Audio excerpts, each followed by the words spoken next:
বন্ধুরা, আজ বানাবো বালুশাই। এই দেখো, আমি ময়দা নিয়েছি 250 গ্রাম আছে। হ্যাঁ, আর নিয়েছি একটুখানি নুন, এটাতে আছে ঘি, এটা আছে সোডা, আর নেব 2 চামচ দই।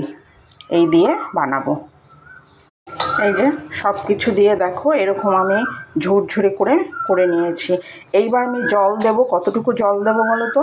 আটার মতো মাখবো না, এটা জাস্ট একটু মানে আঠা আঠা হবে, এরকম করে বেঁধে যাবে, মানে বাঁধা যাবে, ওই রকম অবস্থায় নিয়ে আসবো। এরকম করে আমি জল ছিটিয়ে ছিটিয়ে মাখবো, জল ঢাললে কিন্তু বেশি হয়ে যাবে। এই যে ময়দাটা শুধু জুড়ে গেল।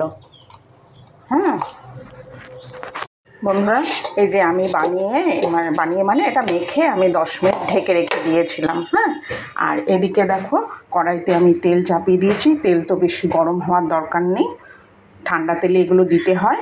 আর এই যে রস এখানে বানিয়ে রেখেছি, আসলে রসটা আমার ছিল, আমি মাঝে মাঝে বানাই মিষ্টি, সেই রস আমার ছিল। তাই তোমরা যখন বানাবে তখন তোমরা মোটামুটি 1 কেজি চিনি দিলে 700 গ্রামের মতো জল দেবে।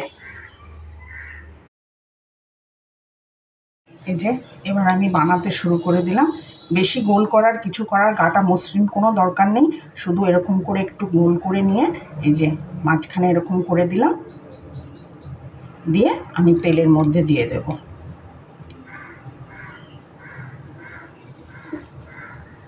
এই যে এবার আমি তেলে দিয়ে দিচ্ছি।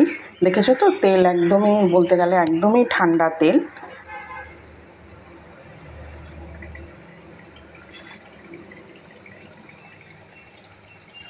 এই যে আমার বালুশাই তৈরি হয়ে গেছে। এবার আমি গ্যাসটা একটু বাড়িয়ে দিলাম, এতক্ষণ যেহেতু খুব আস্তে আস্তে ছিল, তো সিম করা ছিল, তাই একটু বাড়িয়ে দিলাম। এবার তুলে আমি রসের মধ্যে দিয়ে দিলাম, বাকিগুলো তুলে দিয়ে দেবো রসে। এই যে বালুশাই আমার আবার রসের মধ্যে রয়েছে।